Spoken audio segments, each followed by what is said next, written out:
All right. Hello, everyone. Slightly unusual setup. We just missing our host, and we decided to still play out a bit. That's happening. Yeah. So this is Autumn of the Merry Maidens, our Monster Hearts campaign, and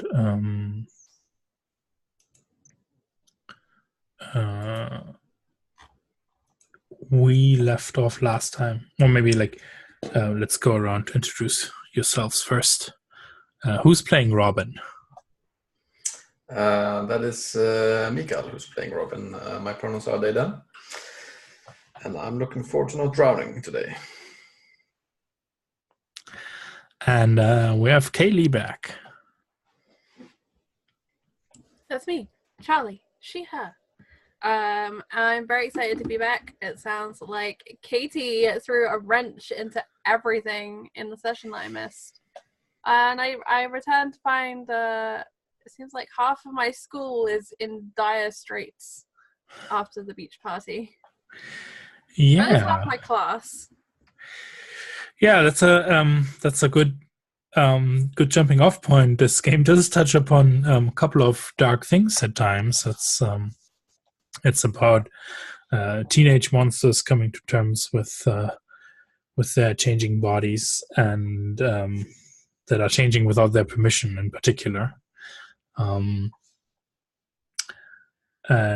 So we got some safety tools in place. We are playing with lines and veils that we've set up prior to the game. Also something that continuously can get adjusted between sessions. So we revisit them, and we're using the X card, the N card, and the O card. The X card is should we come upon something that you don't want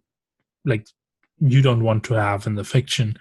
You can say I can go like this, type an X in chat, or just say I want to X card this, and we roll back a bit and go to a different direction. Yeah, we also got buttons for those, right? The N card is and X card can be for things for I really don't think this kind of name is fitting for the setting, even, right? Doesn't have to be super dramatic things. It's encouraged to use, or if I skip ahead too far, wait a second, I want to X card this time skip. There's something in between that was really important to me. Can also be used for that. The N card is to communicate, hey, we're approaching subject that's maybe tense, or might be close to a line that we've set up. And it's a tool for letting each other know, hey, we're approaching something here that might be sensitive, so we can just be more aware in that situation before we get to such a place. And the O card is for when we're in super emotional scenes, and we might even look distraught. But this is what we're wanting to explore. This is what we're there for. We can use that as a check-in, and as an affirmation that yes, no, this is super emotional right now, but let's do it. Let's keep playing. Yeah. So those are the basics, and now to recap what actually happened last session. So we started with party prep beforehand, in particular what everyone was wearing or how they outfitted for the party, and more specifically Tress, who, when she left the house, encountered John, her neighbor, working on his bike. And John, being the new kid in town, didn't even know there was anything happening tonight, right? But Tress told him about the party and suggested he might come too. But him, still being oily and dirty from working on his bike, said, well, he had to he'd love to come, but he would need to fix up if she would come inside. That's how Tress got to see Jean's room and learn a bit about him. Like, for one, it was kind of interesting for her to see her own window from the other side, because of course their window, like the sides they're living on, facing each other. Then she found out, like, he's someone with a green thumb. He has, like, on his shelves, like, rows upon rows of succulents he takes, like, loving care of. Oh, I'm forgetting the wine. No. He asked her, like, he got a bottle of wine and poured some wine for her before saying, "Hey, I'm gonna take a shower and I'll be right back. Get comfortable." And she snooped around in his room. I think that was important. Then we actually had a scene of people arriving at the party down at the beach. And that coming up, I think Robin immediately, like, living it up, immediately going, like, no, like, I'm gonna head straight for one of those beach houses and light one up. Together with Gwyn. And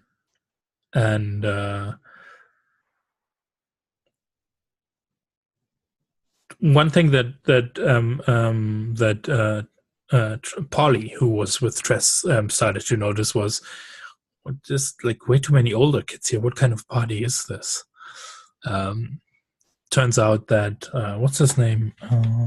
Our Lloyd. Yeah, that Lloyd kind of hooked him or got hooked up with getting some exclusive invites for the cooler young kids to attend this beach party that's being held by actually, like, a bunch of, like, couple of years older, like, seniors and out of schoolers.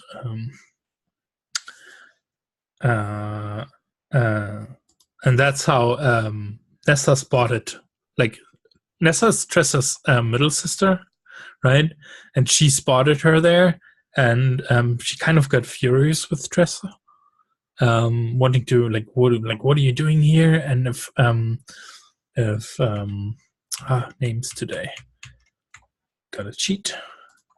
What if Kenza sees you here? She'll be furious, right? Like, okay, so apparently the older sister's around too. But then we had, like, Camilla's entrance and Camilla kind of intervening in that, like, spotting Tress and, like, beelining for her and being all yeah, Nessa, you don't have anything to worry about. I'll protect your little sister tonight. And I mean, Tress didn't put up any objections to anything that was happening there. So Nessa just, like, gave up on that in a resigned manner, right?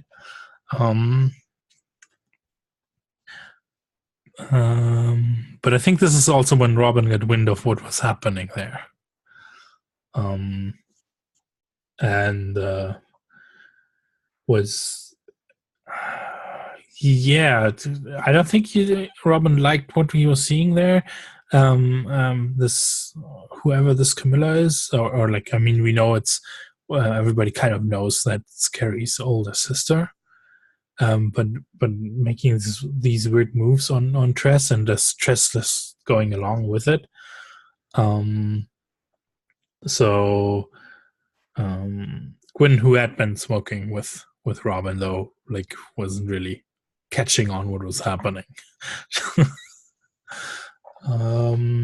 And that's when, like, Camilla introduced Tress to Frankie and Aaron, who are, like, two that are just, I don't know, part of a crew or, like, hangers on, entourage, And I think, yeah, Aaron was the one who kind of challenged Tress, like, kind of immediately, like, so what's really this little girl, right?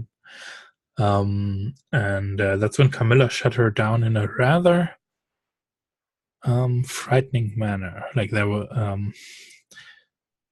was a wisp of supernatural about this, and a reference to someone like, he won't like you challenging me this way. Aaron went like pale at that and just stomped off, having difficulty maintaining her composure.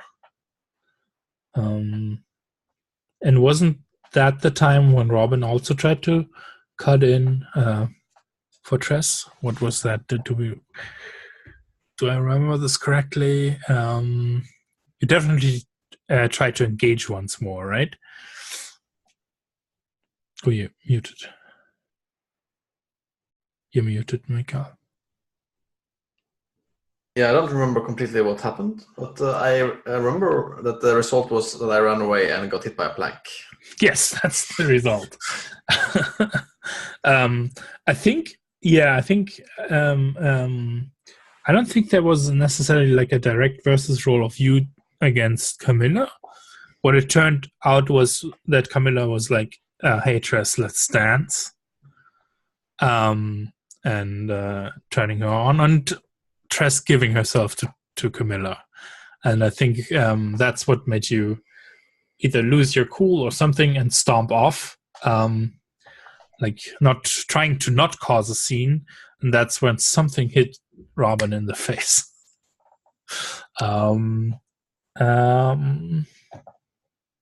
Which cued some strange memories of seemingly earlier that day of you like walking back from school and finding yourself in an alley behind the gallery with an open door. The weird door. Yeah, with a weird back door to the gallery, which you approached, but then pulled back from, like decided not to go inside. Yeah, and I must never go there. Someone told me. Or, yeah, we'll come to that. And that's when we cut back and turns out that Victor accidentally hit Robin in the face with a plank, like right, having it on his shoulder, turning and whoosh, hitting him with like having you end up like bleeding profusely.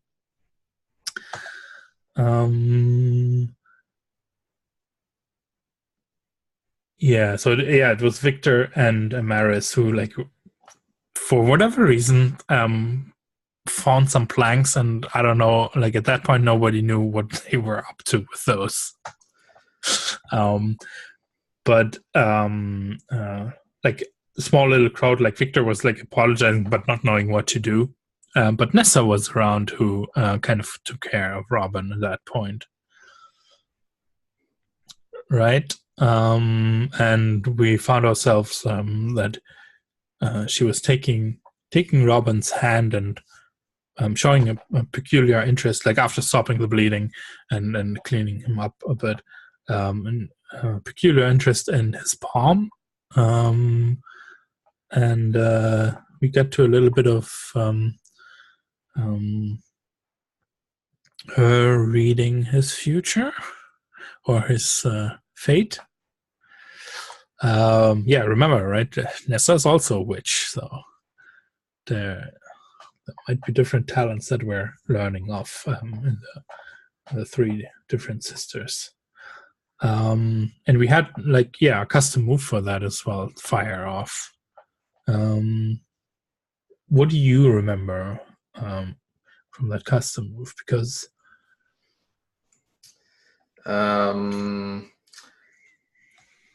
I remember succeeding, I think, and I got to see like the door again, I think, wasn't it? Yeah. Yes. And she told me that I must never go there unless I'm desperate. Yeah, only in desperate times is when you should go there. So I shall definitely go there.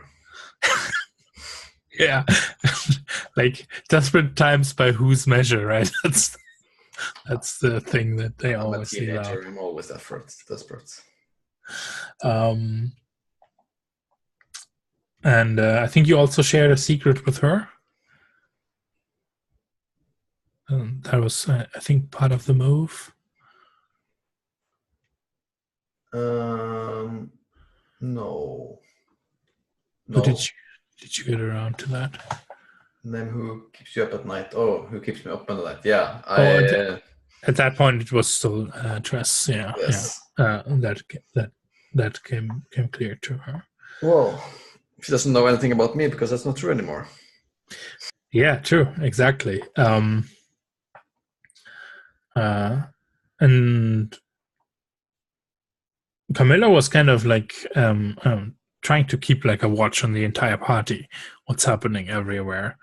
And then we learned that Victor and Amaris had the great idea to pull a stunt. Like I think they found these planks and they were like, well, why don't we like just paddle out to Devil's Island, this little rock formation at the end of the cliffs. It's not really an island, it's just like a rock outcropping. And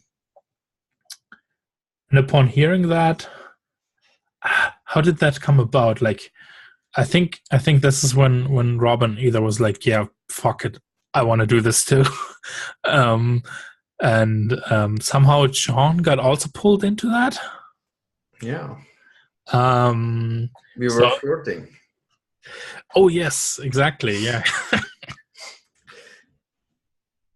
He was like, that was a terrible idea, and I was like, no, it's a great idea. Yeah. You convinced him.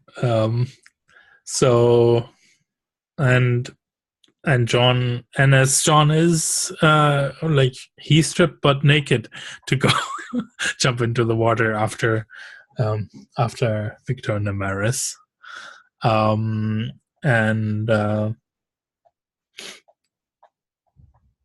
And that's when Camilla pushed for Tressay. Let's go with the boys. And that's how everyone ended up trying to swim to Devil's Island. But no one's been like really keeping an eye out on the sea or how the weather turned or anything like that.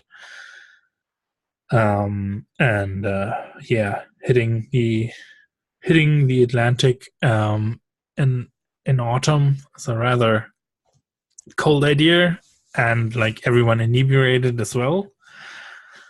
And everyone failed their roles to get to the island. The interesting My bit friends are so smart.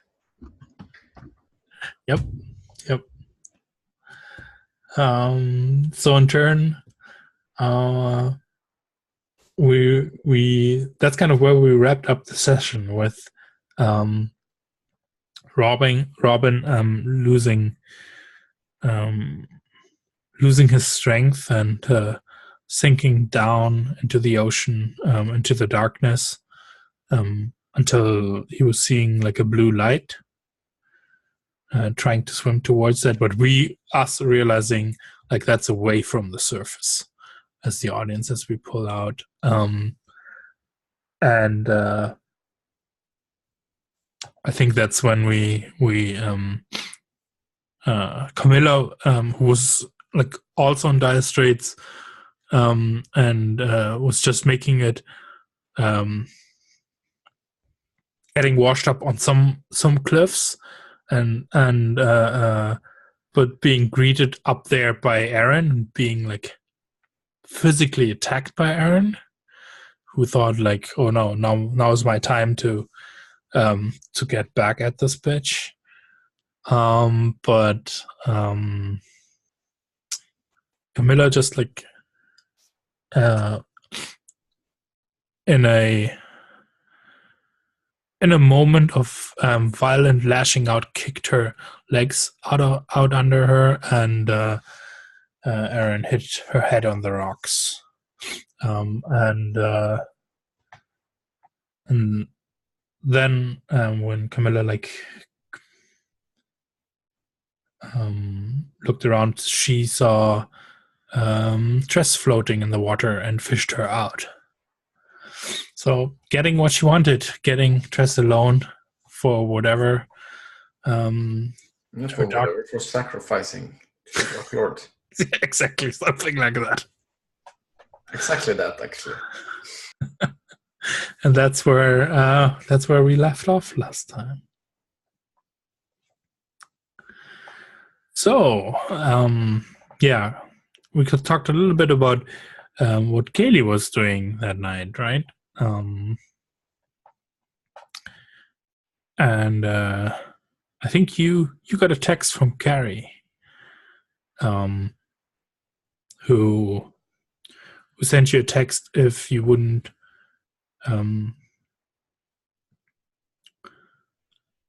I think he sent what would be like the next closest like actual city. Exeter, maybe. Yeah, maybe that he had the chance. I think so. Yeah, it could be Exeter or Yeah, Exeter is in Cornwall. Yeah, that he's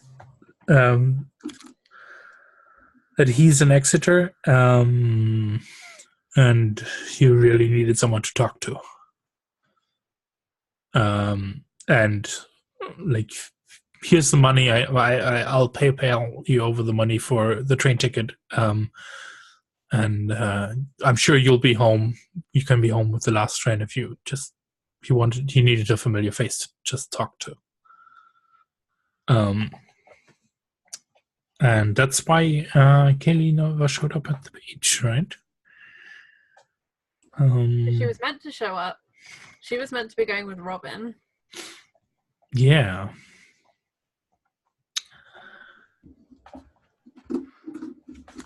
And I think you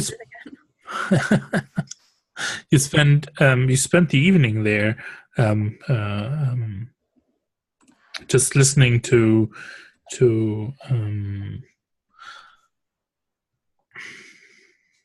I think Carrie needed to vent. I don't think we need to play out the scene but that is what was happening, and I think the time just flew by. And I think also that Kaylee needed to vent because she'd had significant things happen in the classroom, and Carrie is the only one up until this point who knew what had happened to her, and now she knows that Morris seems to know things, and the whole class has been witness to random water, so that's fun. Yeah. Yes. Oh, and I kissed Robin. Very important that you should know that. That was a highlight of a low day. Yeah, and I think that's like I think, I don't know if Kaylee notices this, but I think we noticed, like, and maybe this is like a montage where these things come up and where you're like sharing what's going on. Like, he's obviously been like under a lot of pressure to perform, and it's being like taken to task by the homeschooling. I think he might kind of avoid certain details, but it's coming clear that's like weighing on him. But I think his mood definitely changed when you started sharing, and especially with that last bit, right? That's something where that's like that normal teenage life is what he has like a desperate desire for, and it's not what he's getting right now. Yeah, and as we and as time flies by, I think it just meant that you missed the last train home that would have gone there, but like it's not a matter. Like Carrie gets you a place to got you a place to stay for the night, and this is when you wake up to the news report that we had, if you remember that. I think.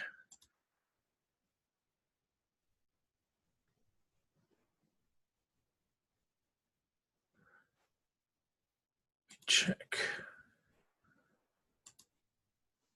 with that quickly.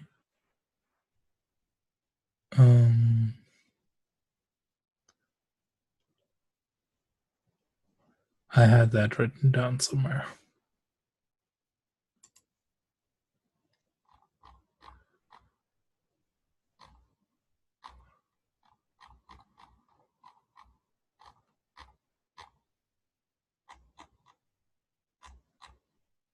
I have it. It says, beach party turned tragedy with at least one dead, others missing. Yeah, and yeah, exactly. And we like local news style. Kids wrapped in blankets as they are picked up by the Coast Guard. Carrie can recognize Victor, and the other boy we know is Jean. Yeah, so they got picked up. They obviously made it to Devil's Island and then were stranded there, as like the sea got upturned, and then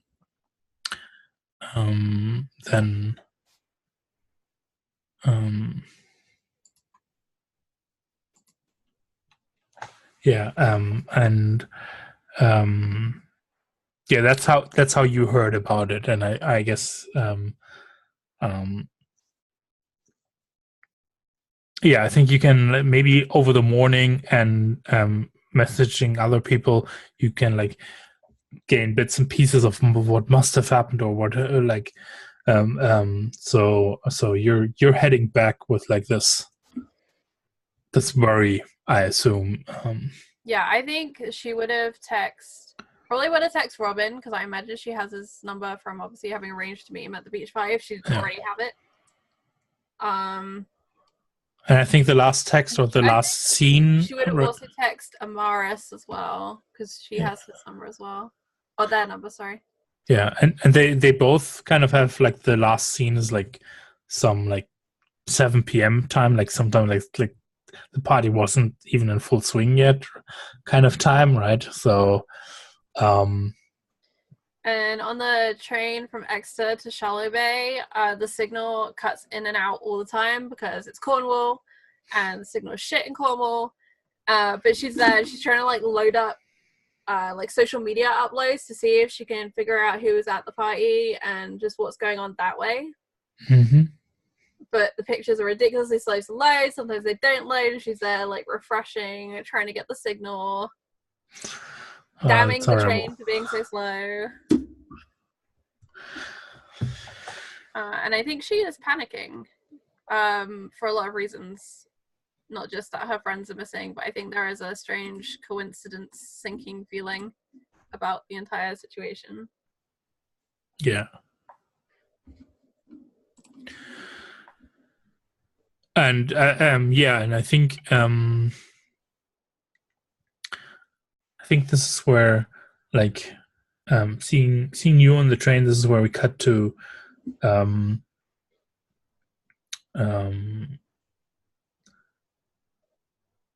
you waking up Robin with like you're coughing up water and trying to get your bearing. You're like soaked, but you're not cold. And there's like a flickering, there's a ceiling above you. There's like the distant sound of waves crashing, but it's like more cozy. It's like, right, it's when it's like off in the distance somewhere. And as you like open your eyes, and it's not even fully dark in here, you're lying on some rocks, and you can hear the trickling of water nearby, and it's like the play of blue light on the ceiling. Like it's almost like more azure turquoise quality. Yeah. Yeah, I think like I get up like half, like I don't know, leaning it towards with my like elbow or something, like, and try to look around. And like I think I'm like saying out loud, like where the fuck? Yeah. How hurt are you, by the way?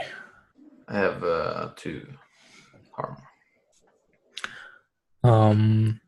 And yeah, like you find yourself in this cavern, in this, or rather, grotto. There's like this pool in the middle of it. It's like shimmering in all different hues of blue. You're not even sure like where the light's coming from, like what the light source is. It's just as if like, yeah, it's ambient light that seems to come from everywhere at the same time, and it's a strange feeling down here.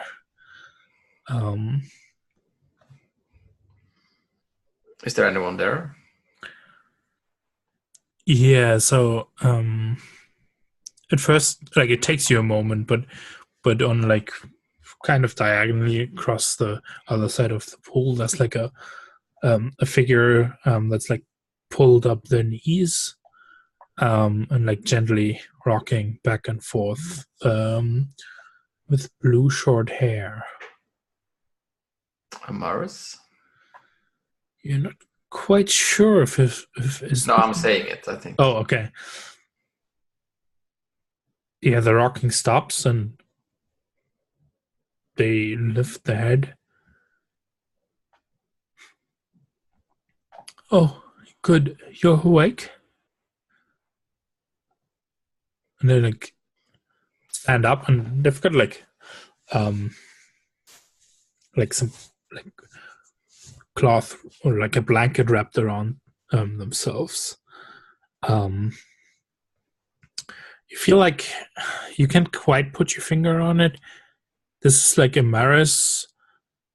This must be a Maris, but at the same time, it's not. They feel different to you. And they've like obviously been crying.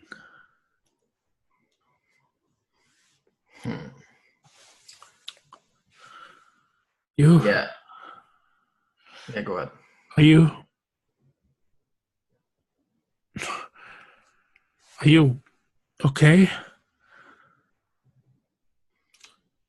Yeah, and I think like Robin like takes it like looks down at his hands and like looks around and like, what do you mean okay?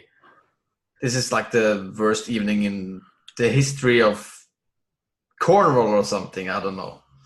Where the fuck am I? What's going on? I don't know I'm so sorry. I think this is all my fault. I don't know what happened. The sea got angry. We were all supposed to just have a fun paddling out here, and I hope everyone is okay. I'm so glad you're okay, and I don't think anybody else, but like got pulled down. I didn't feel anyone else being pulled down, and I'm so glad I got to catch you. I'm so sorry this happened. I don't know what's happening with me, or What you mean? Was it your plan all along? no. I just wanted to have a fun night out with everyone.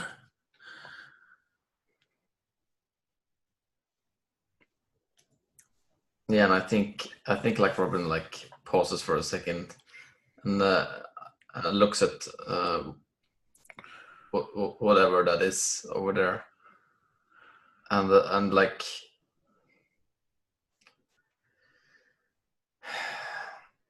well, it wasn't a fun night for everyone. No, obviously it wasn't. And then, like, they start ugly crying again. And, and like, we were just meant to paddle up here, and I'd make sure everyone is safe. I mean, everyone was so excited, and then I don't know why everything turned bad and wrong, and I think I lost grip, and I don't know what's happening. And I'm just glad you're safe. And they reach out, like they've been like slowly like coming closer, walking around the pool towards you. Unless you've been backing away. No, I don't think I have. But when they if they reach in or anything, I think I'll like, no, back off. Get me out of here, Amaris. I'm not kidding. This is not a joke. I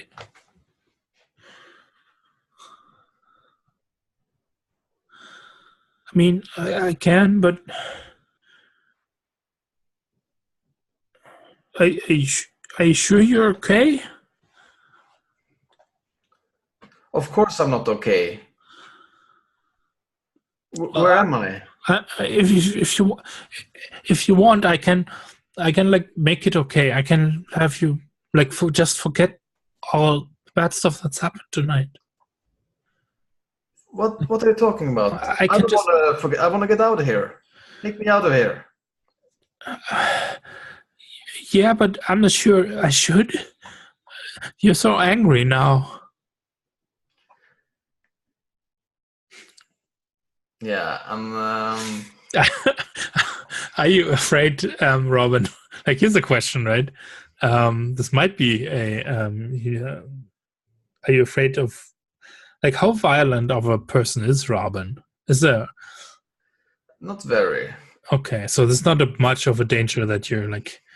Well, I mean, Robin is impulsive. Mm-hmm. So I don't think just there's a lot of situations in his life where he's been in a situation that has been, of the conducting violent was a natural response. Cause effect, yeah. And I don't really think he's afraid. He's just very angry because, like, Amaris is like being all crying about how he has had a terrible evening, and Robin's like, "No, fuck you! I've had the most terrible evening. It's your fault." Yeah. Yeah. Then it sounds like I think you're trying to shut them down, actually, or yeah, right? I'm using my bad stat instead of my good stat because I need 1 XP and I don't want to die. But I don't know. This is not smart.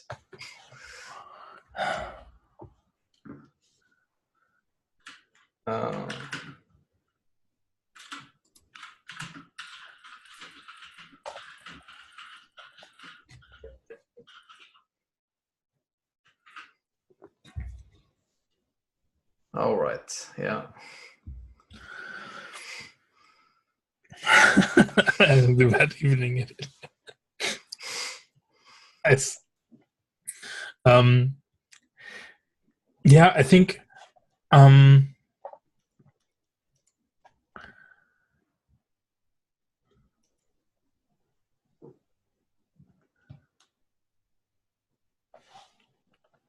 I think they drop to their knees at your feet, and like they clutch at you, and they're like, "Please, you must forgive me.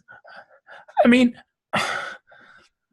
You didn't bring Kaylee, but then that's okay. That's okay. I think. Can't we just say we're even now? I really.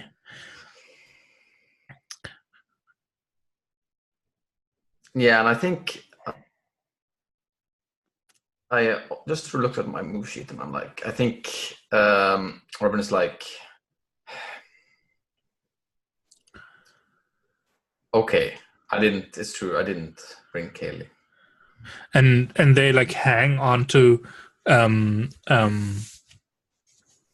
like onto your clothing, right? And like whatever the blankets they were wrapped in, they kind of like fall open slightly, and you're getting like at this point you can't help yourself but like get the instinct impression of a girl's body underneath those blankets. Um, and she's like kind of pulling quite heavily, like as if like she's pulling you down to her. And she's I'm sorry, I can really make this up to you. I promise. I promise. And if you want, you can forget about the bad stuff that happened, like with Tress. And that who was that person with Tress? Are you like letting yourself be pulled down, or you either have to, I think at this point, get down to her level or like pull away? I think I let myself get pulled down. Yeah. But I'm like, I think like I get down on my knees and then like look at Amaris's face. I don't want to forget Amaris. I think this is where we cut, and we have like the loud noise of a train leaving a station, and we see like the sign "Shallow Bay" and Katie arriving at this train station. And like it's an early gray morning. It's fairly humid and cold. And you're like the only person here, like who comes in the morning to Shallow Bay. No one, like some people left, but no one came to get up. Get off here. Not in the autumn, anyway. No. I think Kaylee is gonna go through the ticket barrier, and I think she probably rode a bike up to the train station because it's a little way out of town. Yeah. And she was probably in a rush when she got the text, so the bike was going to be quicker. And so she'll go and unlock her bike, put the padlock in the small bag that she's got. Padlock's too big, but she just crams it in there, makes it work. And hops on the bike, and she's actually going to cycle down towards the cliffs that look over the beach. Because she doesn't know where else to go, where else to start. Mm-hmm. People's houses would be the logical choice, but she's just more thinking like go to the place where these things keep happening. Yeah. And like witness for herself the place. So yeah, she's gonna just bolt down the main road. I imagine it's like a hill that goes down into town and then it goes out towards the cliffs. I think we had a name for the cliffs, didn't we? Yeah, so there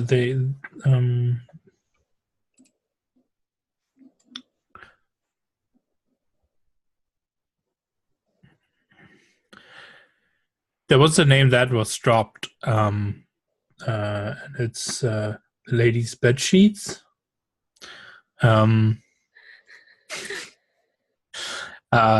because like on like one side, those cliffs, they expose like a very peculiar way of tectonal folding, where like you actually have like these Stacked. stacked fold lines that you can actually see. So she rides down, and she'll ride down to the part of the cliffs that looks down onto like the beach hut row that goes Mhm. around the beach, and kind of drop her bike, hop off, and go and stand at the edge, not knowing what she's really expecting to see there, but going and looking. And I think if there are no answers there, she stands in this place which is pretty significant to her. She's gonna try and look into the void. Yeah, that's what it sounded like. The abyss, is that what it's called? Yes, into the abyss. Yes, sorry. Because I think what we see here, like, there's like this small trail that leads down to the beach, but like police or someone has like cordoned that off. Like not like you can still get around it, obviously, if you put your mind to it. But yeah, you look like overlooking the beach and the sea. It's not in an uproar anymore, but it has this feeling of it's not calm, right? The wind's just like churning it a little bit. Yeah. Did you roll already? Yeah, but no, I didn't. Sorry. And it's 2d6, right? yeah. Or you can just click on the one. Oh, that's right. Which? Dark. Dark.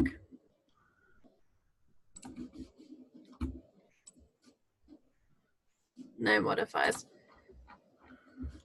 Oh. That's a 6. That's I 16. realize I do actually have a forward for the plot with Amaris. And since I think she would be thinking about them because she associates them with the sea. They were there. That night. They were there at the party. It was Amaris and Carrie, and Carrie is not here. There. She looks gazes into the abyss. The question is, what happened here, and was it to do with the Morris? Like that is, I know that's kind of like a two-parter. I don't know if you'll allow that. But I think like the first question is too general, and she would go, "No, that's not what I want to know. Was this to do with like?" She wants to answer that feeling in her gut before she can actually go and chase after specific classmates. Yeah. Can you just repeat again what you actually want to know? Okay, so the looking initial question for. she had. Name what you're looking for. She's looking for what happened here, and then she focuses in, and she's looking for that knowledge of if what happened here was to do with the Morris.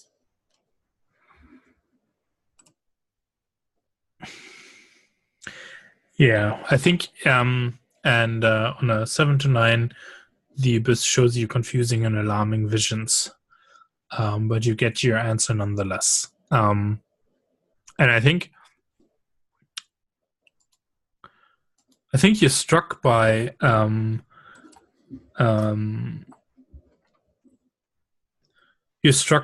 what we had in the recap, like just like quick little scenes from the party. Those bursts that like confirm that a little bit of what might have been going on, of who's been here. I think also what plays into this is like now you're maybe like finally getting some messages back, and seeing like someone took a couple of pictures probably and had them uploaded. And there's obviously like pictures of kids who are like missing, maybe like going around social media, and you're getting those on your phone. I think, like, so they blend into the class would be like, yeah, thinking of you, whoever's missing, as it becomes clear who's missing.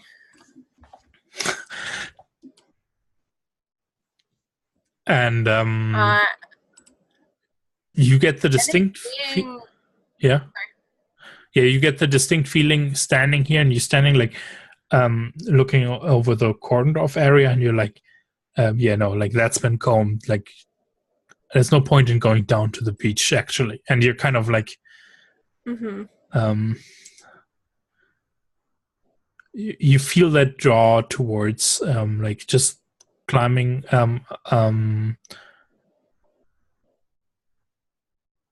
climbing over onto the cliffs and where they like reach into the sea, and you feel the well, not the need, but like if you wanted to go looking somewhere, that's where you would be going. Yeah. I think that Kaylee would feel like she's come this far, and there's always a weird draw and repulsion to the ocean for her now. And I think she'll start like very carefully climbing down and heading out towards the point, or whatever it's called. Yeah. And I think this is where we. If it was here, we call them needles, but Yeah, that's this is what I call them in. But yeah, that's kind of like Formal. what they look like, and we had a picture of them. To look where that was, but I think this is where we cut back to Robin.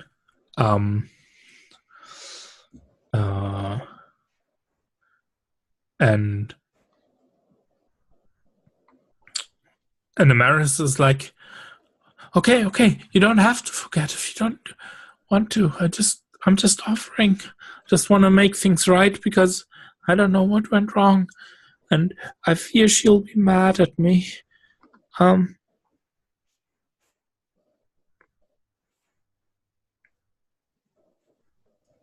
Who? Kaylee? No, not Kaylee. I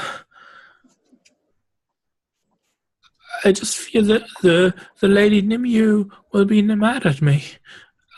Oh no, I should. I'm so sorry. You don't know who I'm talking about. It's okay. I can show you the way out. I think I should, or shouldn't I? I don't know. Is there some other way I can make this up to you?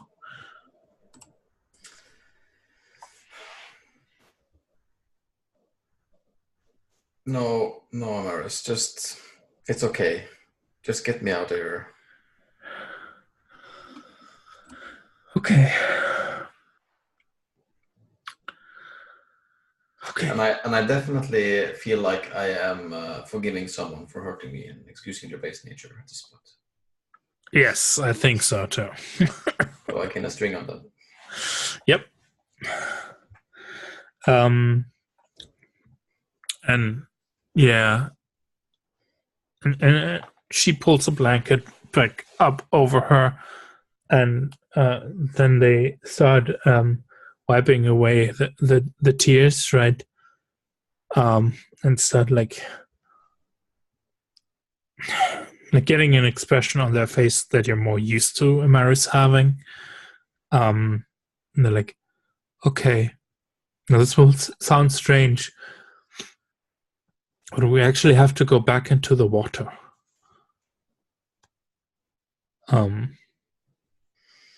Yeah, I think like I look at them with like a blank stare, and I mean, Come, I don't know what's strange anymore. Even. Yeah, come, just take my hand. And like gently, not like demandingly, they would be taking your hand and then leading you towards the pool, and like taking a step into it, and looking back at you and like letting yourself be drawn into the pool. Yeah. And down into it we must go. I just nod, I think. Yeah, and they, I mean, they quite literally pull you into the abyss. So you can Are you scared of the abyss, Um, or do you open yourself up to it? I think I open myself up to it. Then what you're looking for when you're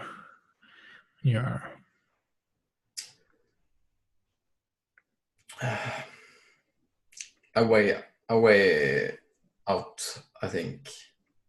I think you have uh, you'll get the way out. Like Amaris is being earnest here, and will get you out. But the experience of getting out exposes you to the abyss, right? You're being pulled. Let's make it figurative. Get me out then, because I feel like Robin is feeling like he's caught up in something here. I mean, it's a very strange situation to be in, and I don't think, like, even though he's been acting like normal-ish, I think he's very like tense about what's going on. Because I think, yeah. Oh, yeah. That's awesome. Roll me gaze into the abyss with dark. Yeah, I'm on a roll. That's awesome. XP. Yeah. I had like 1 XP the first session, and now I'm just like piling them up. Yeah. I think what happens is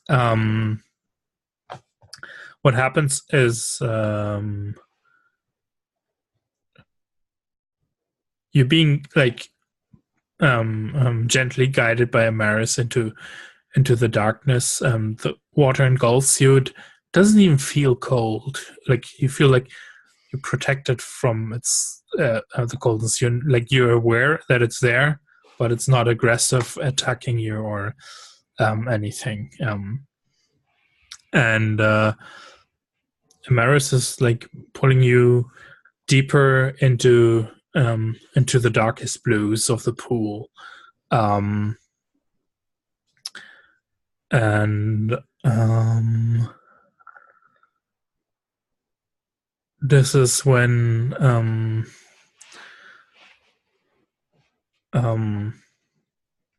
I think you feel like your insides, the opposite is happening. Like as you're being pulled deeper into this, right? And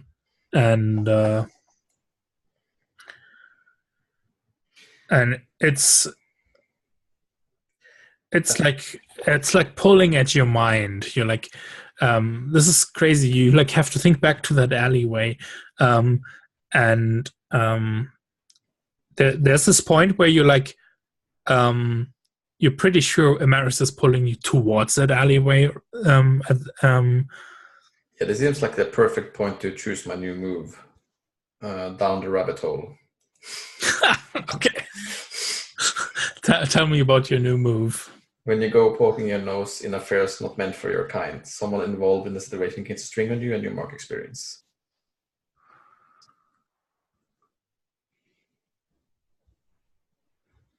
Yes.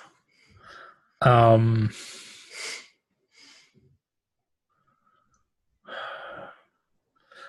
I think what's happening here is you get this strong sensation where you're like being pulled, and you're being pulled to the place where the door in that alleyway leads, and yeah, like we hear Nessa's voice, like only go there if you're absolutely desperate, and we see you struggling in the water, like yelling a no, but we can't hear it, right?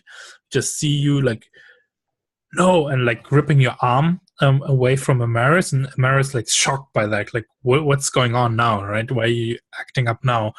And they're like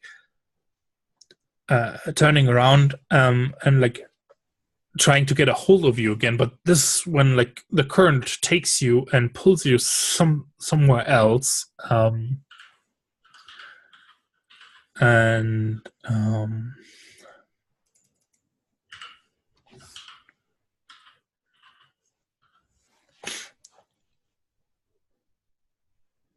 I think as this Amaris, I think Amaris is getting the string on you here. And the current pulls you away, and suddenly, like the icy coldness of the water grips you. And I think we fade to black, and you take 1 harm. Well, then I'm at 3 harm. And we cut back to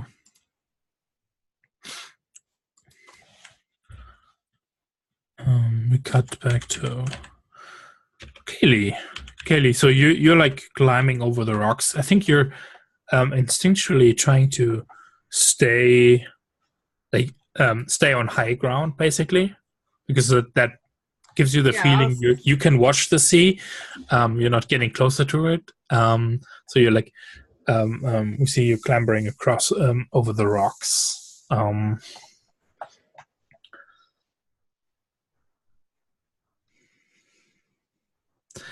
I think this is when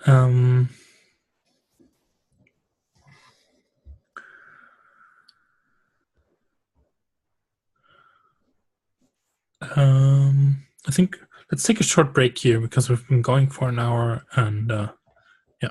Okay. So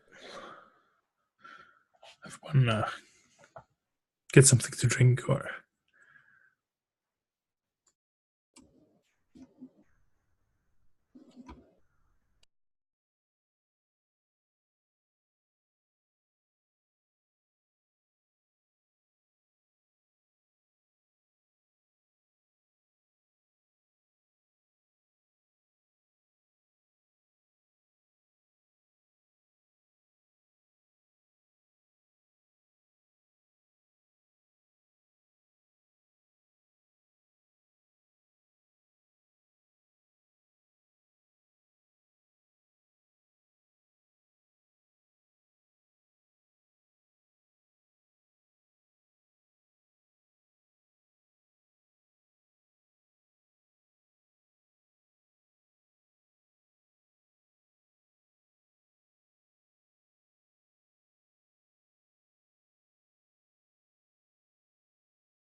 I mean, your roles are just continuing like they ended last time.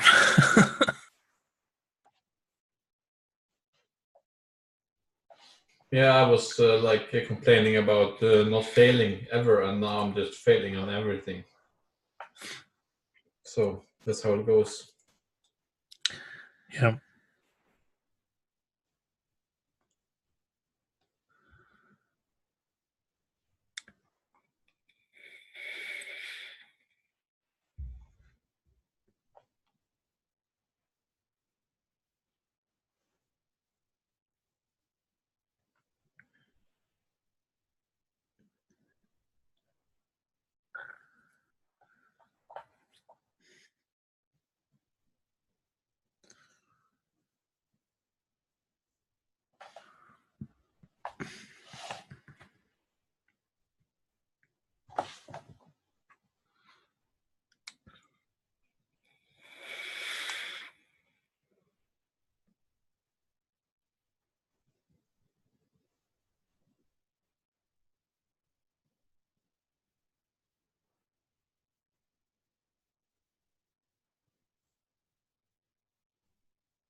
Oh well.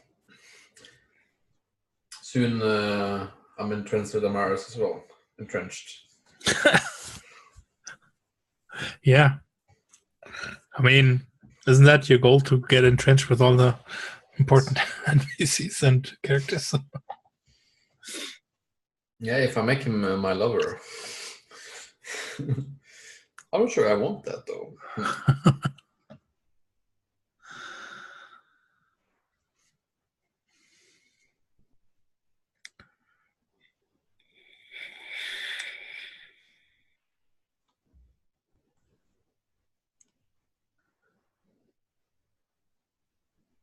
I might need to change my place in the seating charts. Yeah. Yes, I think Monday will be very interesting in school.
Hello. Sorry. No worries. It's not like I need to cut this together afterwards, anyways, right? And, it's not a problem. Yeah. All right. As we come back, Kaylee, you're clambering over the rocks, and you have this distinct feeling suddenly where you're like,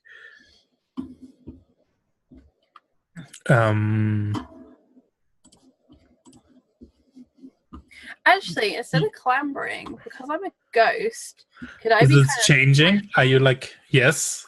That's what I was actually. Could I realize like this is like a lot of effort, and as the sea spray kind of hits her, maybe in the side of her face, and she shies away from it, she realizes she doesn't actually need to stay touching the ground too much. Yeah, is this a conscious thing, or is it just a thing where you're like, oh no, I need to move forward, and we as the I think it audience starts out. Yeah. I don't think it is a conscious thing to start with. I think it starts with oh, I nearly fell in the sea. Oof, I didn't like that. That water was too close, and like her body knows, or her lack of body knows what to do. And I think then she became more and more conscious of it. But the wind is an issue when you have no corporeal form. Yeah, and you're like still like pulling yourself forward. You're like, something needs to give you momentum, or at least convince your mind that you have momentum. And you get this distinct feeling where you like you can feel the presence of someone alive who's like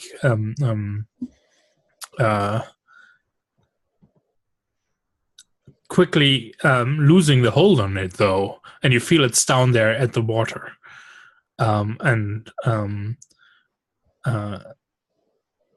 you feel that pull. Are you heading towards it? I think you're being hit. Like, you even realize who this is, because you're being hit with those visions that you were still like climbing towards, and now they turn into Robin's face. I think as she grows in confidence in this new movement, she'll go right down to where the spray is just like full on hitting her in the face as the waves break, and then she'll just like reach out a foot, and then instead of it descending through the waves, she can kind of semi-walk on them. She's still being buffeted a lot by the wind, and it's like really focused, but she kind of inhales and like feels that on what would be the back of her throat, like she feels that saltiness, and she just like focuses on that heartbeat, that moment between life and death that's right out there, that is her friend. Yeah, you have to dive in to get him, to pull him out. Yeah, I think she's gonna like walk a small way, and then as soon as she's like, she knows she's in the right spot, she'll like inhale and just sink like a stone. Just fine, this is what's gonna happen. The water is gonna crush me. She already knows what this is gonna feel like. She already knows, and she just lets it go and just sinks. Yeah. Below the waves. Do roll me. I will have the condition traumatized. That's what I was thinking too. Because of unresolved trauma. How does it go? How does that move read again? So, whenever something brings to mind your death, you choke up and gain the condition traumatized if you don't already have it. Whenever someone helps you resolve this condition, you both mark experience. Yes. Which is what Robin did with Kaylee in the cafe. So that definitely comes to pass. But I still need you to roll to keep your cool in face of that. Okay. Yes, I think so. Which stat is that, sorry? That's plus cold. Volatile? Plus cold. Oh, good. Yeah. I'm good at cold. Like dragging it like I'm in fantasy grounds. Such a noob. 9. Partial success. Yeah. So on a 7 to 9, the MC will tell you how your actions will leave you vulnerable, and you can choose to back down or go through with them. Okay. I think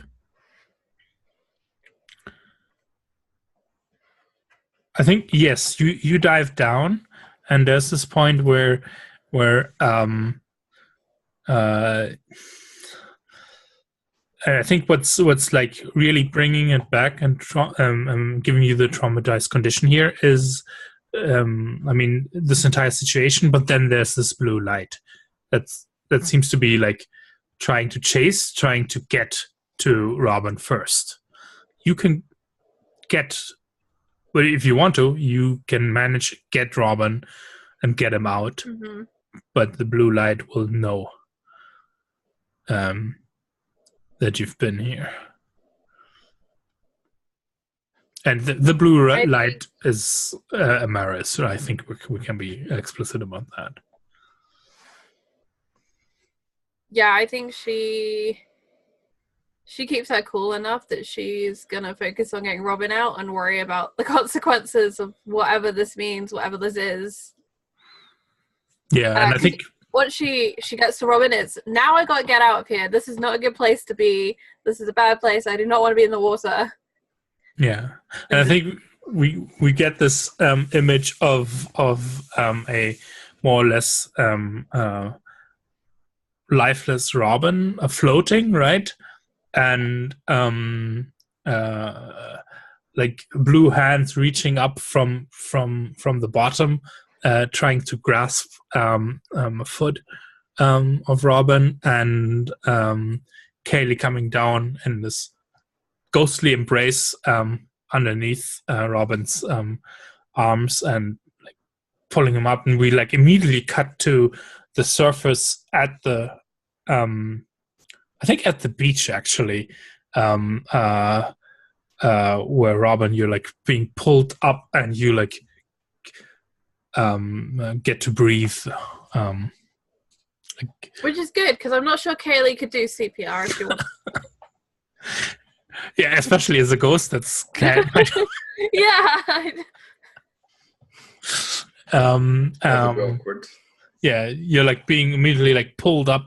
We get like this hard cut to the beach, to the like rocky part of the beach where you. In part, what happens in the battle to get away from Amaris is Kaylee literally lets the waves wash her up, and it's violent and terrifying and traumatic. In that it's a total flashback, but it's the quickest way to get to the shore because she can't physically drag Robin up onto the rocks that she was just clambering down. So yeah, you're just holding on to Robin. Let the waves take me and drag me to the shore. And yeah, so you gasping for breath, Robin. Kaylee, you're like becoming more corporeal again, right? Mm-hmm. What do you do? I think Kaylee, as soon as like she sees like Robin is breathing, she's actually scurried back up the beach, like just crawling as far as she can away from that surf, and she kind of just sits there with like her arms around her knees and just like watches Robin and watches the sea. But because she's traumatized and because she didn't entirely keep her cool, like she can't get closer to him again because that means getting closer to the sea again. Yeah, and I think Robin, you're like lying there on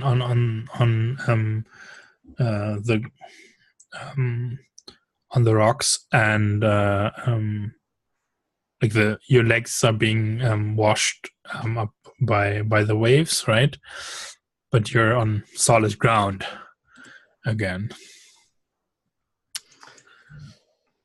But you're not in any good condition. Like, what does this look like? Like, how can we tell like that Robin's actually severely bad off right now? I think it's likely he would have like hypothermia, right? He would be getting frostbite and. Yeah, well, like you're like uncontrollably shivering. Blue lips.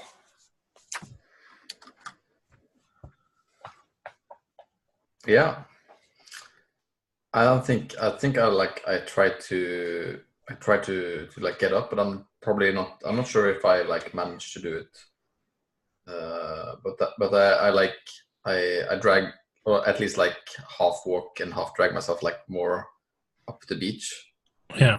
Before like I think I like just collapse and just like lie down on the sand there. Yeah. Yeah. Yeah, he's gotten himself onto dry. Further away from the waves, Kaylee will like shake herself and like move over to him to make sure that he's like actually okay, and then realize that she decided to take a swim with everything she has on her, and that her phone is probably drowned also. And she'll pull out her phone because the instinct is then to call, for help for 999 or for someone. And so she'll pull out her phone, and I'm imagining that I don't know. As a ghost, could I have kept it dry? Or is it so dead? I think it's dead. You're alone with it here. Who knows? Maybe putting it in rice will work wonders. Maybe to resurrect it. Yeah. So I think seeing that she kind of can't call for help and there's no one nearby, she'll go over to Robin and just try and help. Like she'll just see he's conscious. That would be a good start. So kind of just peer over her long red hair is probably like dripping wet. Seaweed, just a mess. Sand, like probably crusted across her face. Yeah, I think probably Robin like firstly like gets a little spooked by you like with the seaweed and stuff, and like not expecting to see you there, and just being completely disoriented in general. Like, what? Kaylee, what are you doing here? It seems like a silly thing to ask, but I think that's... I heard about the beach party. What were you doing in the sea? I think you see like Robin like almost turning to the sea and then there's like not turning anyway, and there's like look up at you. Get me out of here, please. All right. And she kind of drags herself up, the wind kind of just hitting her full on force, and she steadies herself so she can, and she holds out her hand to help Robin up and pulls him to his feet if he will allow. Yeah, I'm probably able to walk with help. I mean... And I think Kaylee probably lives closer to the sea than Robin does, because the cafe is, I imagine anyway, the cafe is like on the other side of the square, and Kaylee's house is probably somewhere near the cliffs, not like on them, but near them. So Kaylee will take Robin back to her house, as that's the nearest place she can think of that would be safe and dry. Safe and dry, and somewhere where Robin can get warm again. If the heat is actually on in your house, that's interesting. Yeah, I imagine she gets in there and she's expecting it to be warm because she always expects her house to be homely and as it should be, and it's cold in there. And she will go to the cupboard that's under the stairs and she'll flick the switch to turn the central heating on, and then go to the, I think in the same closet there's probably where they keep all the spare linens and towels, and she's just going to pull down like an armful of these old towels, like beach towels, and just offer them out to Robin. And the shower's just down the hall, and she just doesn't know what to do. She's like trying to be helpful, and at the same time she's that person who just doesn't know what to do in a crisis. Yeah, I think Robin like gives you like a smile and says like, thanks, I'll have a hot shower, I think. And he starts like, I'm imagining him wearing like, well, he's wearing like a shirt or something like that. I think he starts like to half turns away and starts to like unbutton the shirt, and I was like, where was the towels, did you say? Is there towels in there? Oh, and she pulls the pile. I'll go see if I can find you something dry to wear until you can get home. And so she gives him the stack of, there's like way too many towels. They're all mismatched. And she's gonna run up the stairs to what would be her parents' bedroom to go to the wardrobe to find some of her dad's clothes. Just to find something warm and dry. Here's the question. I think, Robin, like, you're too out of it. Like, maybe you will later think on like how strange this house is, and how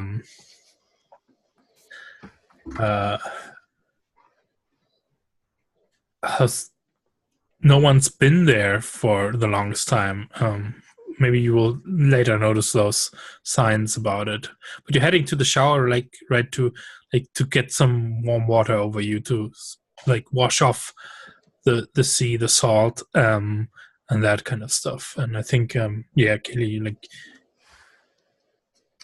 you put on probably like a kettle for some tea, something hot to drink. And you get some, like you find some old clothes of your dad's, and then you're like, because Kaylee is really traumatized. When she goes up to the bedroom, she doesn't notice that the wardrobe is basically empty and there's just a few like old painting shirts and things that have been abandoned, because she's traumatized and she's not accepting the reality around her. So she just grabs these clothes, and in her head this wardrobe is full of clothes, the way it always is. And then she takes them downstairs, and I think because she is so traumatized, she's just completely oblivious. Do you take them downstairs, or do you take them to the shower and put them like down in front of the door? I am imagining there's a downstairs bathroom, which is like the guest bathroom. Yeah, that's downstairs. Because if you live in a seaside house, you don't want to trail sand all the way through the house. So you have like a downstairs full bathroom sometimes. I'm picturing my friend's house from where I grew up, because I grew up in a seaside town. She'll take them downstairs, and I think she'll knock on the bathroom door with this pile of clothes. Well, yeah. Okay, you knock.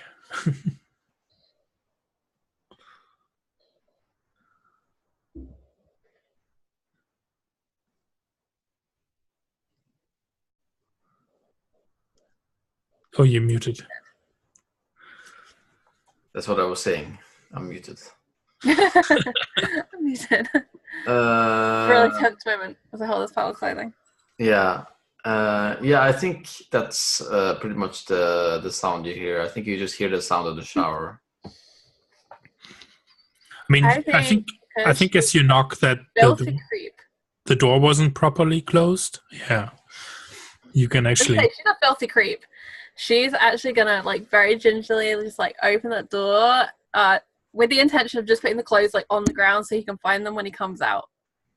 She kind of opens it, but she is a filthy creep, and I think she's gonna very briefly observe him showering. Yeah, what does she's curious, and it's right there.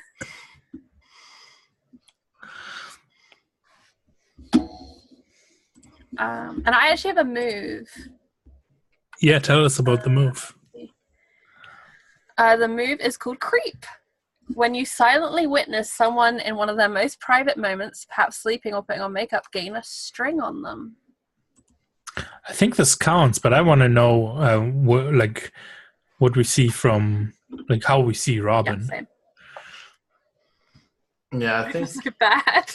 I think Robin is like standing with his like front into the shower, so you just like see his backside.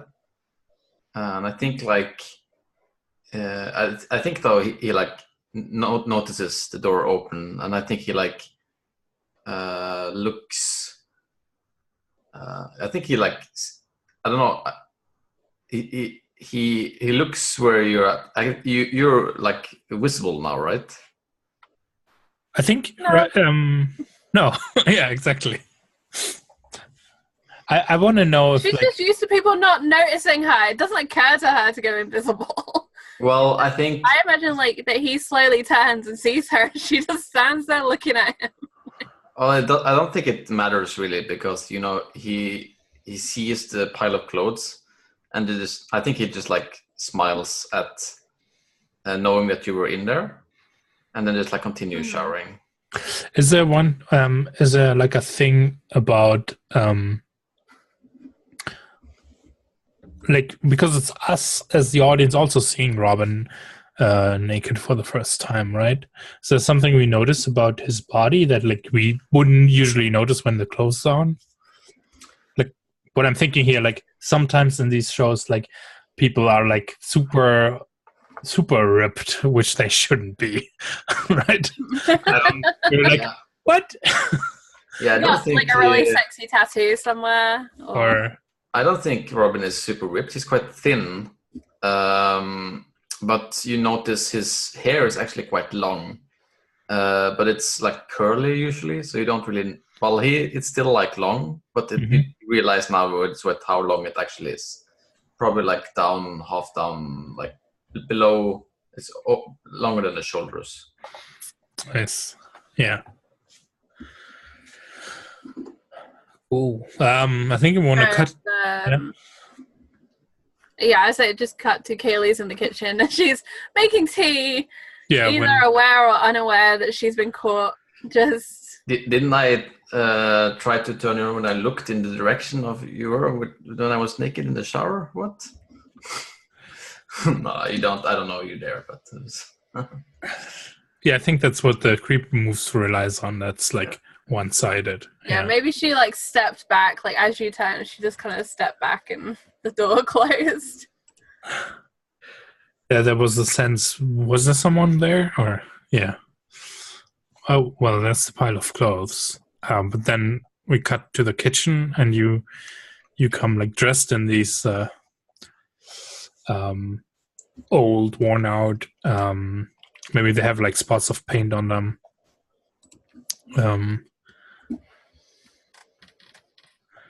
With like probably like a towel drying your hair. They're probably too big as well. I imagine Kaylee's father is probably a bit bigger than Robin. Yeah, probably. Yeah, I think probably like I come up with like holding my pants and like say, do you have a belt? I think this is not quite my size. I'll go find one. I made you some tea, and it's like chamomile and honey because she does not have milk in this house, and she realized this about halfway through making this cup of tea. And so she took out the other tea bag and she put in a chamomile one and honey, so it seems like totally normal. Because honey keeps forever, and tea bags, people leave that stuff around. And so she puts that in front of Robin, and she'll kind of scurry away back up the stairs. And when she doesn't find one, I imagine she doesn't find one in her parents' room, she's actually going to go to her room and find a belt that kind of looks appropriately unisex. Like there are no rhinestone craziness on it that just says like Barbie girl or something stupid. So she comes back down with like this tan leather belt, which she hopes is going to fit. But I think they're both quite slim, so I think they probably have a similar size belt. And she'll hold it out, and it's all neatly coiled up because Kaylee's that sort of person where everything's kind of tidy and in a place. Yeah, Robin takes the belt on, and I think you see. Yeah, he like meticulously like takes the thing through all the like hoops and like slowly like takes and tightens the belt and he looks up to you and he's smiling a little bit and he says, "I like your belt. You have a better taste in clothes than your father." Thanks. And she, I think, as much as a ghost can blush, she will blush. I don't think we have any food in. I was meant to go shopping, but what? I'm not exactly hungry.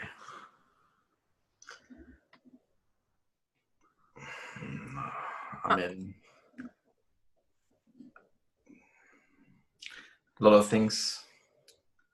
You didn't miss much. Well, except... I mean, except that someone died and there are people missing. And I think, like, Robin is like, what? Died? And you were in the sea? Yeah, I didn't miss much, Robin. What? Wait, someone died? Who? Some girl. They said her name. I didn't recognize it. Yeah, and I think like this is like the first moment where Robin actually realizes like, damn, yeah, there's other people than him that was swimming as well, and it's like, who, Ellen? Erin. It was Erin. That was her name. and everyone else, Erin are they something. okay? I don't know. I only just got signal back when I was down on the cliffs, and then you were in the water, and now my phone's drowned. And she is like hurriedly getting a tea towel, and she's like trying to dry out her phone. She pulls it apart, like the case out, battery out, SIM card out, and is like trying to dry the insides. Yeah, and I think like also Robin's like, oh fuck, my phone. Oh well. Hold on, I'll go and get my laptop, and she'll go. I think it's going to be in the lounge where she was doing homework, maybe, when she got the message from Carrie, and she brings her laptop in, and it's like a really old, beat-up thing. The battery life is garbage, so if the cable falls out, it dies, and it boots up really slowly. So you sit down together at the kitchen table, and the thing boots, and it takes forever and ever, and there's this super awkward long pause if it's not filled by anyone. No, I think Robin, he takes his hand on your upper like back and says, and thank you. You know, you're better than you think. You're okay. I mean, first that compliment, now like the physical touch. Now I think we're at turning someone on. Yes, because we're not adults and we can't tell them they're beautiful. We can't control ourselves. we jump to conclusions about what shit means real fast. Yeah.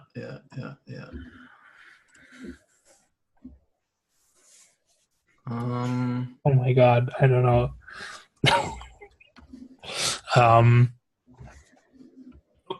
You rolled already? Okay. Yeah, and I think I'm gonna use a string.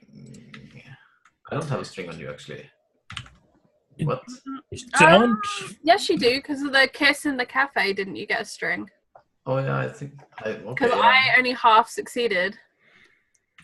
So I think you got a string on me. Or it might, or are you taking advantage of her condition traumatized here? Like you're the one hurt, but you're actually expressing no, your emotional well-being matters too here. Mm-hmm. That's true. Yes, let's do it. That's fair.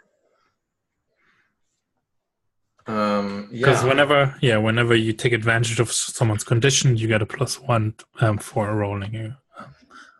I didn't know what I was doing. Yeah. On a 10+, you gain a string on them. And they choose a direction from below. Yeah, and you have to either choose, I give myself to you, I promise something I think you want, or I get embarrassed and act awkward. Here's another thing that I have a question about. Yeah. Okay. Or no, let's hear how you think Kaylee would respond to this, because I think Robin doesn't look any better yet. Just to point this out at this point, right? Like we've taken care of that. He's not going to be harmed further, but he's still not. Yeah, still kind of worse. Not in a good place. Yeah. I think that I don't think Kaylee can think of something that he would want. But so I think she would go with I give myself to you, because I think this is the second time he's like specifically paid her attention without her like inciting it, and like the second time he's noticed that she's in pain in some way, and just like being physically close and having this strange obviously connection as well through the whole Amaris thing. That person was gonna say guy, that person. So how do you return the that intimacy? I think this time, I think. No, I mean Kaylee. Sorry. What? How's Kaylee like responding physically in this situation? Are you like leaning into him, or? Yeah, I think she would lean into his shoulder and like continues waiting for the. So she's kind of escalating it slightly. She's not like leaning in for a kiss, but she's like physically entirely there within like this shared bubble space. yeah, I think Robin lets you. He takes his like arm around you and like lets you lean in.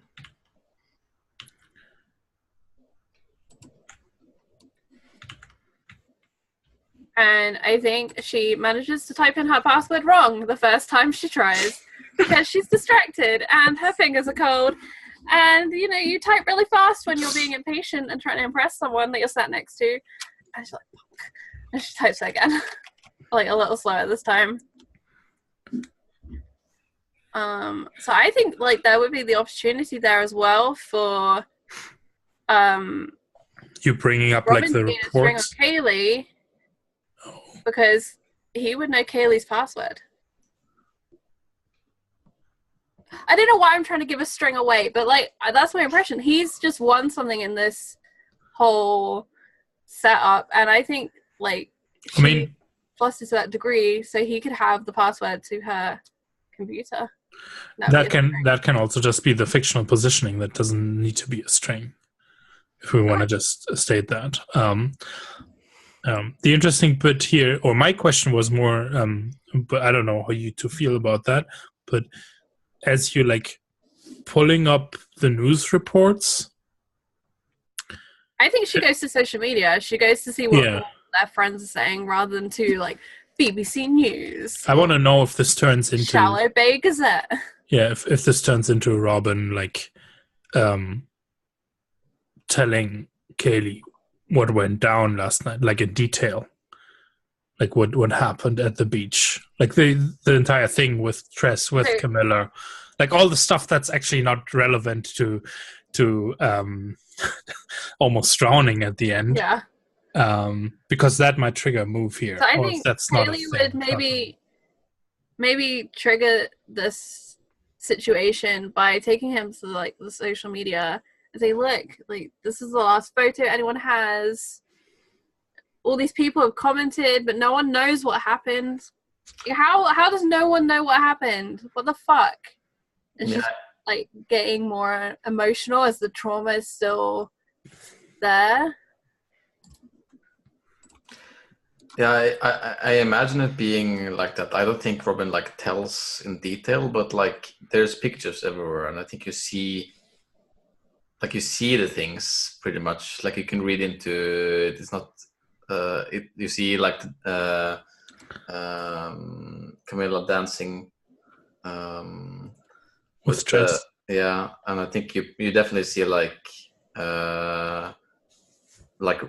Robin bleeding from his face with a plank, and like probably also Robin sitting with Nessa. We see like you sitting there, and we see now the mark that's been like that's definitely not from like hitting the rocks. That's been from being hit by the plank on their forehead. I think as and you see the baguette. I see the baguette. It's not ready. The baguette. Could be. I think as Kaylee sees the injury like on photograph when it's fresh, like the red, and then she'll look more closely at Robin, and he's like right there. And if the mark is still visible, she would probably like reach up to touch it, because that's what you do when you see someone has a bruise or a cut, is you want to touch it for some reason.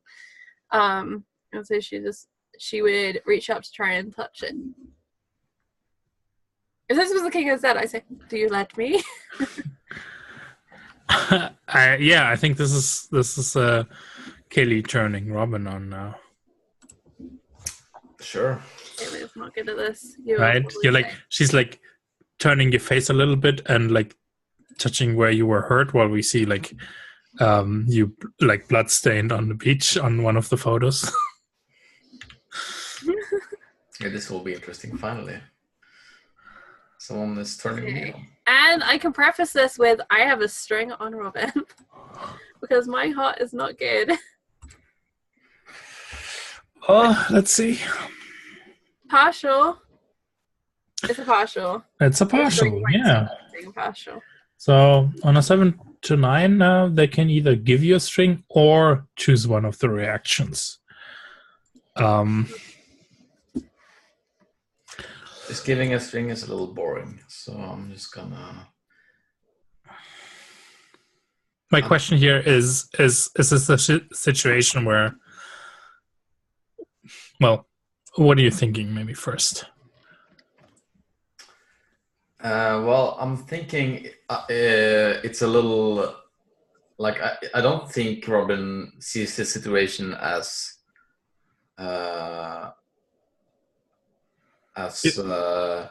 Kaylee turning me on, even though he is turned on by the situation. Yeah, Because as the audience, we have like the question mark. Oh, are they going to kiss? Right? The tension is That there, awkward moment. but I mean, what do I think you want? I think you. Well, I think I'm gonna tell what happened. Tell you what happened. That's what I'm gonna do, because that's what I think you want. In Robin's own words, yeah. What's that feel like in the sense, like, how does Robin feel about this? And I mean, what are you communicating in terms of, or you want to play that out in terms of emotional? No, I think we get this. I think we get this like in the series. We get this like Robin talking with his like pictures going over, and he's telling you how he's feeling, and like how much the party sucked for him, and like all that stuff, and talking about Tressa and Sean, and that's what I think he's doing. Mm-hmm. So would this trigger my move transference? Whenever you spend time truly listening to someone else's struggles, they heal one harm and then transfer their remaining harm to you. Because I think this could be really interesting if, as she's hearing this story, and she's really listening, because I think Kaylee is genuinely interested in what is coming out of Robin's face, that she kind of realizes that maybe she's reading the situation slightly wrong. And so would physically move slightly away and then just kind of continue listening. And it kind of, it semi has the barrier between them of, oh, you were with that person and that person last night. Okay, I see. But it's also like, that sounds like a horrible night. And I get it. I get that feeling. I know about that sort of horrible night. And so she's empathizing in that way. And then that turns into internalizing, and she's going back to the place she'd been around her own death, and she's still traumatized, and it's all spiraling within her, if you see what I mean. So she's taking on your harm that way, but you're here and you're safe, and someone is listening. It's a really like nice picture, I think, like this scene. Yeah, I like that too. And I think like, okay, you lose one harm, and then I have to take the rest of your harm. That's 2 harm. I didn't know how many harm you're on. That's 2 harm. So okay. That's fine. So how much harm are you at now, Kaylee? How much? I will be on 3 harm because I healed 1 last night. How does that look? I think as the story is going and she is spiraling, she's losing the like flush of like life in a way. She's turning more gray and more quiet, and she's receding more within herself. Like her body language is getting smaller, and It may have been like she was leaning like on one of her arms, and like she straightens up and pulls the arm closer towards her as she's kind of moving away and shrinking away from Robin and just internalizing all of it. And I guess we see like Robin, like the color comes back to your face and like strength and voice, I assume. Tweak. Yeah, sorry. Yeah, and I think you see like Robin is like, he's not crying, but he's like, there's tears coming down his face, and I think he's not really noticing what's happening with Kaylee. Yeah. In the self-centered way that he is. Teenagers. No one notices me. My pain.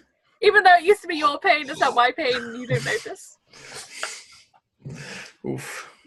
And I think actually, like, as it gets to like a really bad place, she'll like turn the laptop towards him so he can use it to do what he wants. And she's gonna go back up to the kitchen and do the washing up and probably cry. And just, especially like as she turns that tap on and the water comes out, and it just makes everything worse. She hates water so much in this moment. Yeah. And so she's just sobbing as she like washes up this empty cup. Yeah, and I think Robin actually first thing he does is like look at Tressa's Instagram account, because that's what he's used to doing. Mm-hmm. Mm-hmm.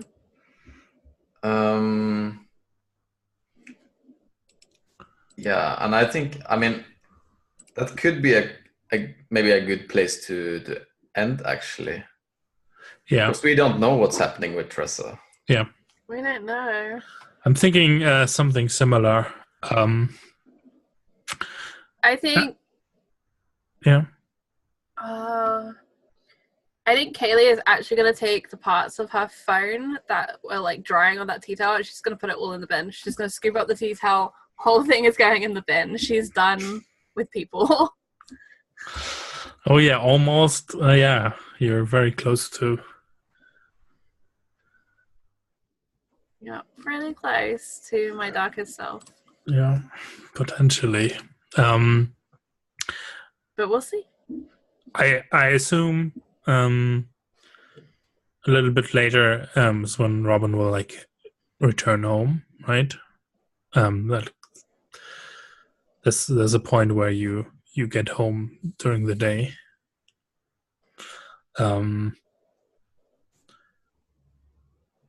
And I think I want to be yeah, we can end it here tonight. Maybe like as a last scene though, like Robin, you're coming home and you're like, oh God, like, oh no, like, no, my parents will be worried. They must have seen the news or something, right?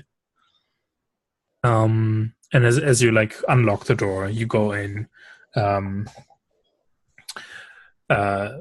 there's a not commotion. There's just someone coming out of the living room towards the hallway, and it's Clive. And he's like, Crazy Clive. we see Clive, and he's like giving a wave and saying, "Yeah, I'll take care of it. It's let's see. Oh, hey, Robin," and he like gives you like a that like good uncle kind of grab to the shoulder and a grab and shakes it. You've been out. Well, it's almost noon. It's already afternoon. Quite a night, hey? Gives you that nod when like it's like been partying hard, and leaves, and you're like kind of okay. Well, Clive's always a bit weird. And you come into the living room and on like the or like I imagine like living room. It's like living room, part dining room, and on the dining table, like your parents are like packing together like some kind of some files, something. And they're like, oh, hey, Robin. Oh, must have been a long night. Yeah, and I think Robin's just like, yeah, it was a long night. And I think like he looks over at them like with this like questioning face about what they're doing, and then it's just like, I think he just like internally shrugs and like goes up to his room. Yeah, I like that. And I think like you hear like the song that is playing while he's going up the stairs is Gary Jules, Mad World. Okay, yes. As this song is playing, can we cut across the village to Yes. Kaylee's house? And I want to do a keep your cool test, because I think this could be a moment when she notices her house is really actually empty. Because as Robin's left and like the living soul that was here is gone and she's feeling all these terrible things, I think that's the moment when she's actually could be at risk of finally letting down the barrier that's keeping her from seeing. Yeah, here's my question though. I like this that we like as the song is playing, we cut over and we see you like standing there, looking across and like realizing, oh, there's like the sofa's been like wrapped in plastic. If this is what you want to notice and learn now, because then it's a keep your cool. Like, can you keep your cool with noticing this? If you want to stay oblivious, I'd be okay with that. I think I want her to notice it. I think it's important. Okay. Like, she's got a few days and not let it sink in. I think this is a terrible I like point that. for her, and I think like she can only lie to herself for so long. And that's a cold test, correct? Yes.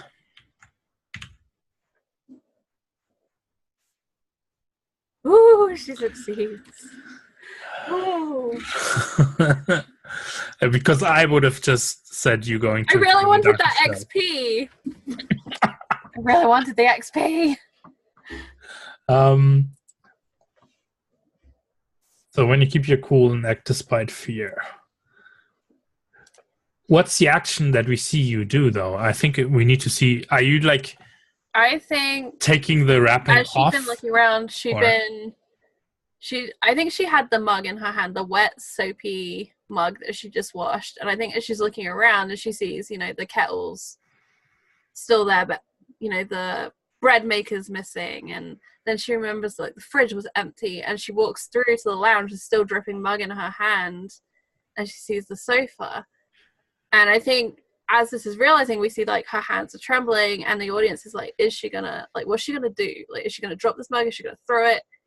And I think instead what she does is she sees the pile of towels that Robin left behind. She just picks one up and she just starts drying the mug, walks through to the kitchen as Mad World continues to play and just puts it back up on the shelf and closes the cupboard. Nice. Write down that you take one forward on acting on this information. That like, and I think whenever we see your house next time, it'll be like in super nice condition and not look like it's been abandoned anymore.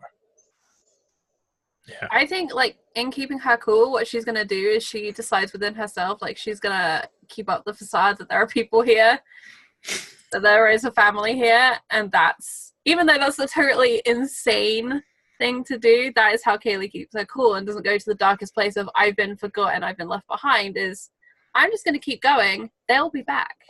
Yes. Ouch.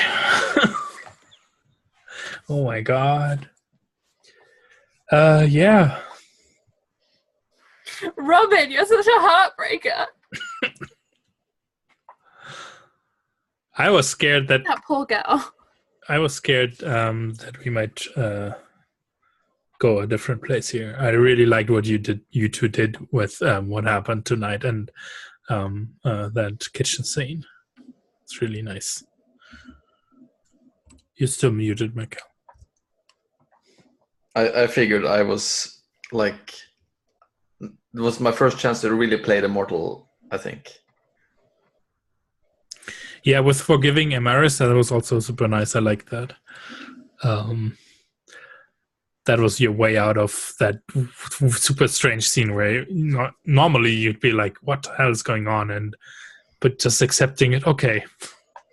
This is just who you are. Yeah, it was nice. I really liked that scene as well. And like having the kitchen scene.